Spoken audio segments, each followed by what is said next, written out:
तो आज के इस क्लास में पढ़ने वाले हैं लागत लेखांकन व्यवस्था की स्थापना, installation of cost accounting system. ठीक है, देखो इसके दो प्रकार से हैं। पहला स्थापना के समान विचारणीय बिंदु, स्थापना के विशेष विचारणीय बिंदु। ठीक है,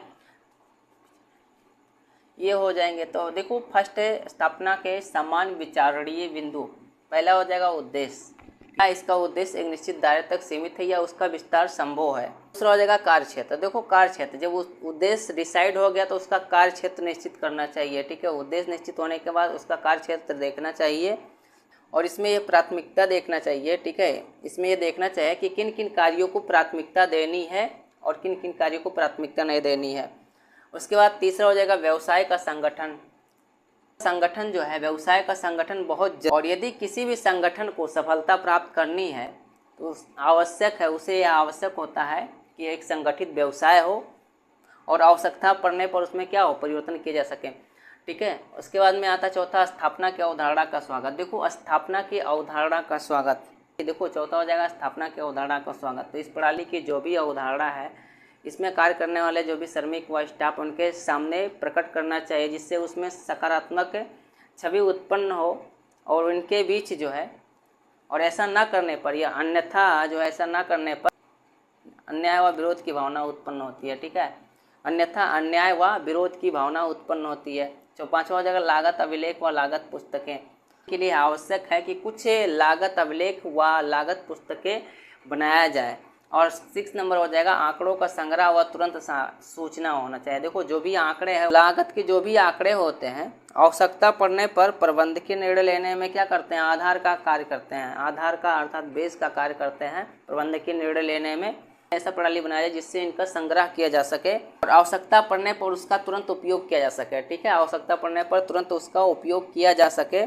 की शुद्धता का मापन है तो ही प्रणाली का विकास किया जाना चाहिए। 8वां हो जाएगा लागत अंकन का प्रकार व उसकी पद्धति। लागत अंकन का प्रकार व उसकी पद्धति। देखो लागत अंकन का प्रकार व उसकी पद्धति चुनाव व ठीक है चुनाव व उत्पादन की प्रकृति पर निर्भर करता है और इस प्रकार यह आवश्यक हो जाता है कि लागत अंकन का सही उपयोग व सही चुनाव किया जाना चाहिए। 9वां आ जाएगा उत्तरदायित्व लेखांकन। देखो उत्तरदायित्व लेखांकन होता क्या है। उत्तरदायित्व लेखांकन जो है लागत लेखांकन की एक क्या है, एक नियंत्रण तकनीक है। क्या जिसमें व्यक्तियों के समूहों व विभागों आदि उत्तरदायित्व केंद्रों को दिया जाता है। दूसरा देखो सेकेंड है स्थापना के विशेष विचारणीय बिंदु। अब इसमें पहला है व्यवसाय का आकार व स्वभाव कैसा होना चाहिए। देखो बड़े आकार के व्यवसाय के लिए यह प्रणाली बहुत उपयोगी एवं आवश्यक होती है। ठीक है, बड़े व्यवसाय के लिए ये प्रणाली क्या होती है, बहुत ही आवश्यक होती है और बहुत ही उपयोगी होती है। इसी के साथ इस प्रणाली को बड़े आकार व्यवसाय में विस्तार से अपनाया जाता है। और इसी दूसरा हो जाएगा उत्पाद। ठीक है, उत्पाद में क्या होता है कि निर्मित वस्तु के स्वभाव के आधार पर लागत लेखांकन पद्धति का उपयोग निर्भर करता है। ठीक है, स्थापना के समय तीसरा हो जाएगा संगठन व प्रबंध। तो लागत प्रणाली स्थापना के समय समस्त लागत प्रणाली का जो नियंत्रण है वो लागत लेखाकार के हाथ में होना चाहिए।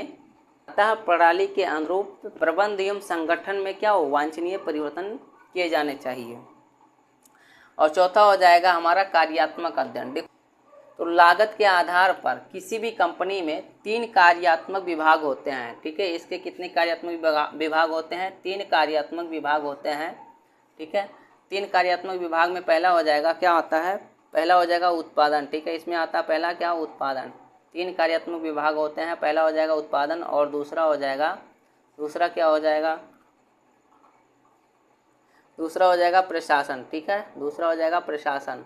3 कार्यात्मक विभाग होते हैं, पहला उत्पादन, दूसरा प्रशासन और तीसरा जो हमारा हो जाएगा, तीसरा क्या हो जाएगा, बिक्री व वितरण। ठीक है, तीसरा हो जाएगा बिक्री व वितरण। ठीक है, बिक्री व वितरण, ये इसके 3 कार्यात्मक विभाग होते हैं।